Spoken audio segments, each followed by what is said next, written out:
Hello বন্ধুরা, welcome to Only Sports View. তো Durand কাপে 9 তারিখ সন্ধ্যে 7টা থেকে যুবভারতী ক্রীড়াঙ্গনে মোহনবাগান ভার্সেস ডায়মন্ড হারবার এফসি মুখোমুখি হচ্ছে। তো সেই ম্যাচটা নিয়ে কথা বলবো।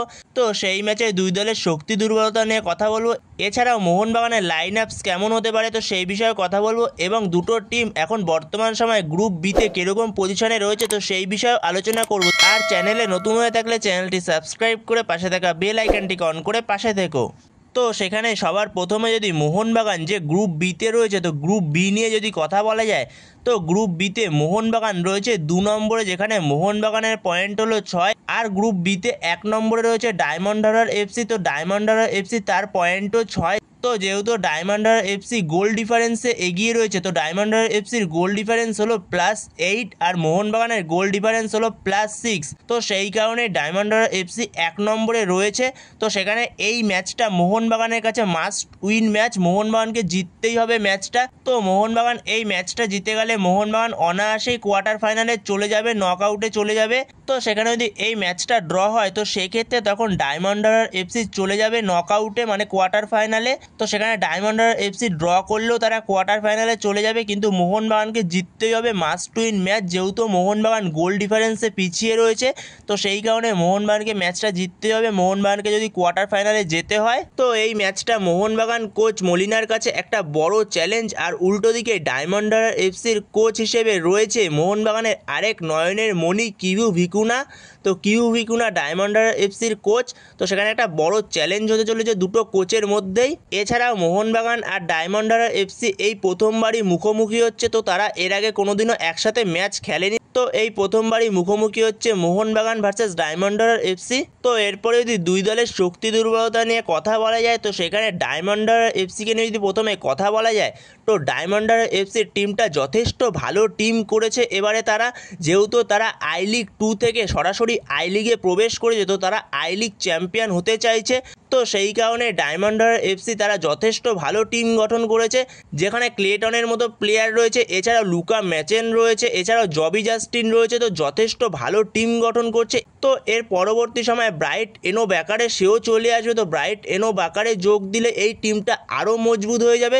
তো যথেষ্ট ভালো পারফরমেন্স দেখা গেছে এই ডুরান্ট কাপে এই ডায়মন্ড হারবার এফসির টিমটা থেকে ব্রাইট এনো ব্যাকারে ছাড়াই, যেখানে ডায়মন্ড হারবার এফসির টিমটা যথেষ্ট ভালো পারফরমেন্স করছে, বিশেষ করে অ্যাটাকিংয়ের ক্ষেত্রে যথেষ্ট ভালো পারফরমেন্স রয়েছে, এছাড়াও ডিফেন্সিভও যথেষ্ট ভালো পারফরমেন্স দিচ্ছে। যেখানে অ্যাটাকিংয়ের ক্ষেত্রে দুরন্ত পারফরমেন্স করছে ডায়মন্ড হারবার এফসি এখনও পর্যন্ত। যেখানে ডায়মন্ড হারবার এফসি দুটো ম্যাচ খেলেছে ডুরান্ট কাপে, তো দুটো ম্যাচে 10টা গোল করেছে আর গোল খেয়েছে মাত্র দুটো। তো সেখানে বোঝাই যাচ্ছে কতটা ভালো অ্যাটাকিং তাদের, এছাড়াও ডিফেন্সিভটাও যথেষ্ট ভালো। তো এরপরে যদি মোহনবাগানের শক্তি দুর্বলতা নিয়ে কথা বলা যায় তো মোহনবাগান এই মরশুমে তাদের ডুরান্ট কাপে পুরোপুরি তাদের ফুল শক্তি দল নিয়ে নেমেছিল না। যেখানে মোহনবাগান প্রথম ম্যাচে মোহামেডান এসির সঙ্গে প্রায় ইয়ং টিমটা নিয়ে নেমেছিল, দু একটা কিছু সিনিয়র প্লেয়ার ছিল কিন্তু বেশিরভাগই ইয়ং প্লেয়ার ছিল। এরপরে মোহনবাগানের সেকেন্ড ম্যাচে মোহনবাগানের হেড কোচ মলিনা চলে এসেছিল, এছাড়াও মোহনবাগানের দুজন ডিফেন্ডার টম অ্যাললেট এবং আলবার্তো রড্রিগেজ তারাও চলে এসেছিল। তো দুজন বিদেশি ডিফেন্ডারকেই গেম টাইম অফার করেছিল মলিনা দুটো হাফ নিয়ে। এর পাশাপাশি মোহনবাগানের দুজন স্ট্রাইকার তারাও চলে এসছে এই ডায়মন্ড হারবার এফসি ম্যাচের আগে, যেখানে জেমি ম্যাকলারেন আর জেসন কামিন্স তারা দুজনেই চলে এসছে। তো এরা দুজনও এই ডায়মন্ড হারবার এফসি ম্যাচে খেলবে। তো ডায়মন্ড হারবার এফসি ম্যাচের আগে দিমিত্রি পেত্রাদোস সেও চলে আসছে, যেখানে মোহনবাগান কোচ মলিনা তার পুরো টিমটাকেই প্রায় পেয়ে যাচ্ছে ডায়মন্ড হারবার এফসি ম্যাচের আগে। তো সেখানে পুরো শক্তি নিয়েই নামবে ডায়মন্ড হারবার এফসি ম্যাচে মোহনবাগান কোচ মলিনা ম্যাচটা জেতার জন্য। তো সেখানে মোহনবাগানের মেন শক্তি হলো তাদের ডিফেন্সটা। মোহনবাগানের আগের মরশুমের ডিফেন্সের কথা মনে পড়লে যেখানে আলবার্তো রড্রিগেজ টম অ্যাললেট দুজনেই অনবদ্য ডিফেন্স করে। তো সেই জুটিটাকেই মোহনবাগান কোচ মলিনা এই ম্যাচে ইউজ করতে পারে প্রথম থেকেই। আর ওপরে হয়তো একজন স্ট্রাইকারকে ইউজ করতে পারে, জেমি ম্যাকলারেন বা জেসন কামিন্সের মধ্যে যে কোনো একজনকে।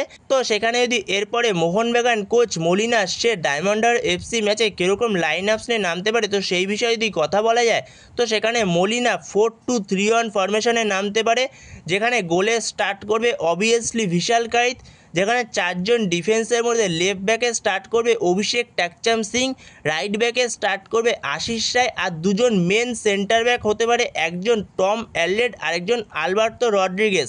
তো সেখানে এই ম্যাচে মোহনবাগান কোচ মলিনা দুজন বিদেশি ডিফেন্ডার নিয়ে যেতে পারে, যেহেতু ম্যাচটা মোহনবাগানের কাছে ডু অর ডাই ম্যাচ, মোহনবাগানকে ম্যাচটা জিততেই হবে। তো সেই কারণে দুজন বিদেশি ডিফেন্ডার নিয়ে এই ম্যাচে যেতে পারে মলিনা। এরপরে মাঝমাঠে দুজন স্টার্ট করবে, একজন হলো দীপক তাংড়ি, আরেকজন হলো অনিরুদ্ধ থাপা। তো যেহেতু এই ম্যাচে আপুইয়া সে অনুশীলনের সময় কিছুটা চোট পেয়েছিল, আপুইয়া সে এখন বল পায়ে অনুশীলন করছে আবারও, তো সে এই ম্যাচের জন্য অ্যাভেলেবেল থাকবে অবভিয়াসলি, কিন্তু তাকে হয়তো সেকেন্ড হাফে ইউজ করা হবে। তো ফার্স্ট হাফে হয়তো অনিরুদ্ধ থাপার সঙ্গে দীপক তাংড়িকেই আমরা দেখতে পাবো। এরপরে যদি দুদিকের উইংয়ের কথা বলা যায়, তো দুদিকের উইং থেকে লেফট উইং থেকে লিস্টান কোলাসো, রাইট উইং থেকে মানবীর সিং, আর as a number 10 attacking midfield রোলে আমরা দেখতে পারবো সাহাল আব্দুল সামাদকে। আর সেক্ষেত্রে ওপরে একজন স্ট্রাইকার হতে পারে জেমি ম্যাকলারেন অথবা জেসন কামিন্স। তো দুজনের মধ্যে যে কোনো একজনকে দিয়ে স্টার্ট করাতে পারে মলিনা। এর পাশাপাশি মোহনবাগান কোচ মলিনা সে আরও একটা ফরমেশন ইউজ করতে পারে, তো সেটা হলো 4-4-2 ফরমেশনেও যেতে পারে, যেখানে গোলে স্টার্ট করবে আবারও অবভিয়াসলি ভিশাল কাইত, চারজন ডিফেন্ডারের মধ্যে লেফট ব্যাক অভিষেক টাকচাম সিং, রাইট ব্যাক আশিস রায়, আর দুজন মেন সেন্টার ব্যাক হবে টম অ্যারলেট আর আলবার্তো রড্রিগেজ। আর মাঝমাঠে দুজন স্টার্ট করবে, একজন দীপক তাংড়ি আর একজন অনিরুদ্ধ থাপা। আর দুদিকের উইং থেকে লেফট উইং থেকে লিস্টান কোলাসো সেক্ষেত্রে, আর রাইট উইং থেকে মানবীর সিং। আর ওপরে দুজন স্ট্রাইকার হতে পারে, একজন সুহেল আহমেদ ভাত, আরেকজন স্ট্রাইকার হতে পারে জেমি ম্যাকলারেন অথবা জেসন কামিন্স। এছাড়া যদি কোচ মলিনা চায় তো সেক্ষেত্রে দুজন বিদেশি স্ট্রাইকারকে একসাথে ইউজ করতে পারে, যেখানে জেমি ম্যাকলারেন আর জেসন কামিন্সকে একসাথে ইউজ করতে পারে, যেখানে জেমি ম্যাকলারেন সে মেনলি নম্বর 9 রোলে খেলবে। তো সেক্ষেত্রে সুয়েল ভাটের জায়গাটায় জেসন কামিন্সকে স্টার্ট করাতে পারে, যেখানে জেসন কামিন্স আগের মরশুমে যেই রোলটা প্লে করছিল মেনলি সেকেন্ড স্ট্রাইকার রোলটা জেমি ম্যাকলারেনের একটু পেছন থেকে, তো সেই রোলটা প্লে করতে পারে। তো সেইখানে কোচ মরিনা সে এই ফরমেশনটাও ইউজ করতে পারে। তো মেবি সে 4-2-3-1 ফরমেশনটাতেই যাবে, বাট এই ফরমেশনটাও ইউজ করতে পারে। তো সেই বিষয়ে তোমাদের সাথে আলোচনা করে দিলাম।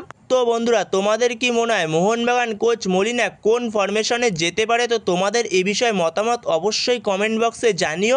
আর মোহনবাগান কোচ মলিনা সে কি এই লাইন আপসে কোনো চেঞ্জ করতে পারে? তো তোমাদের এ বিষয়ে আর কোনো মতামত থাকলে সেটাও কমেন্ট বক্সে জানিও। তো বন্ধুরা, এই ভিডিওতে এই পর্যন্তই। তো এই ভিডিওতে এই আপডেটগুলো নিয়ে আলোচনা করার ছিল। তো ভিডিওটি ভালো লাগলে অবশ্যই লাইক শেয়ার সাবস্ক্রাইব করতে ভুলো না। তো নেক্সট ভিডিওতে দেখা হচ্ছে, ততক্ষণের জন্য বাই বাই।